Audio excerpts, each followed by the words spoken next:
I'm going to show you how to do herringbone double crochet or herringbone stitch. You can do herringbone half double crochet as well, but this is herringbone double crochet. I'm using American crochet terminology.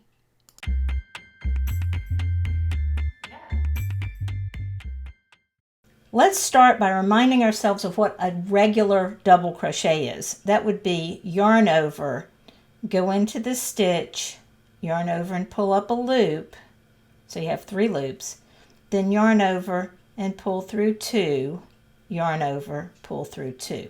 That is a typical double crochet. That's not what we're doing.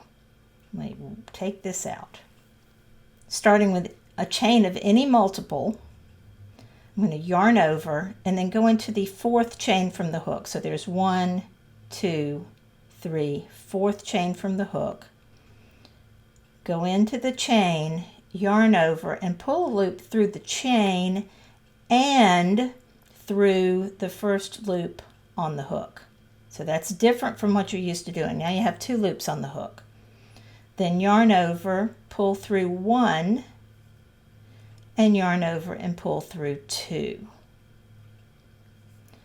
I'm going to pause here for just a minute and put a marker in the top chain. From those chains that I skipped are going to be a stitch. So I want to put a marker right here to remind myself that that is a stitch. It's actually a double crochet, and I'm going to count that as a stitch. All right, let's do another herringbone double crochet. Yarn over.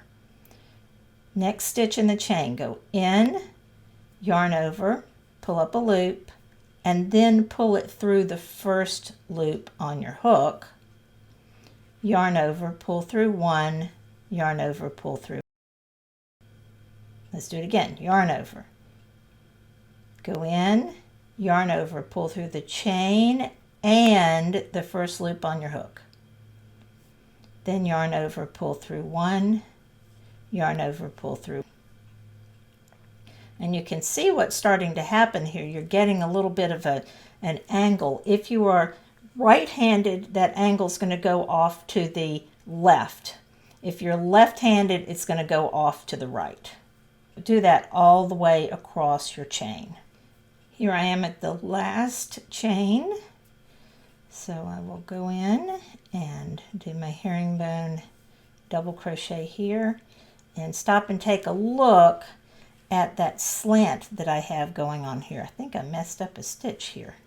That's not quite right, but I'm going to keep going. Let me go ahead and put a marker here so I can explain this. You don't have to do this, but this sometimes helps me explain what's going on when we turn. So there, I finished my row. Let's stop and count the stitches too. 1, 2, 3, 4, 5, 6, 7, 8, 9, 10, 11, 12, 13 stitches. So I have 13 stitches.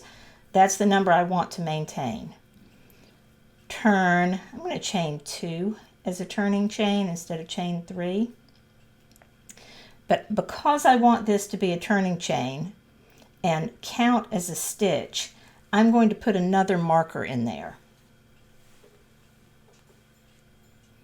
So I'm going to put that marker in the top chain, not in the loop that's on my hook, because that's not a stitch yet, but in that top chain. So it'll be there waiting for me when I come back. Now that chain 2 counts as a stitch, so I don't put a stitch in this blue marked spot because there's my chain 2 and that's the stitch that the chain 2 is coming out of. So I ignore that one.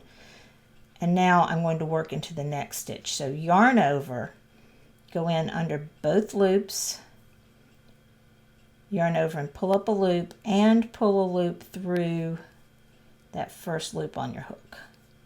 I got to get rid of this blue marker. It is in my way. Then yarn over, pull through 1, and yarn over, pull through 2. Let's see if I can do that a little more smoothly this time. Yarn over, go in under both loops, yarn over, pull through the stitch and through the first loop on your hook. Yarn over, pull through 1, yarn over, pull through 2. Row 2 that I'm doing now is what you will be doing throughout the entire piece. So it is really just a repeat. It's a 1 stitch 1 row repeat. How easy is that to remember? So you just do this back and forth all the way across to get your fabric. But as you work, you'll notice the pattern starting to develop because of the slant of the stitches going back and forth. It will start to create that herringbone stitch pattern. At the end of row 2, I left that marker hanging out there to remind me that I need to work into the top of the chain with herringbone stitch.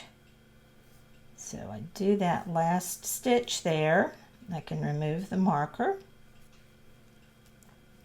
turn, chain 2, put a marker right back up here so I'll be able to find it next time.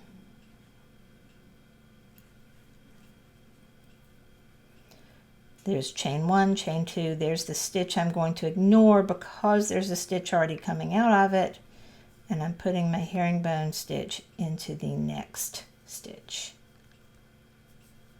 Just have to pay attention at the beginning and end of the rows, and what you'll find out is after a while, although this felt awkward at first, you will get into the rhythm of it and you'll start to understand what the stitch pattern is and get a little used to doing it. It won't feel quite as awkward as it did in the beginning. Here you can see the finished fabric, and you can see the zigzag look of the fabric as those slanted stitches go back and forth. This is a 100% reversible stitch pattern, so it's good for things like washcloths and towels and coasters and scarves where you don't really want to have a right side and a wrong side. If you'd like more crochet instruction like this, subscribe to my YouTube channel. Check out the links in the video notes for other ways you can find me. Thanks for watching.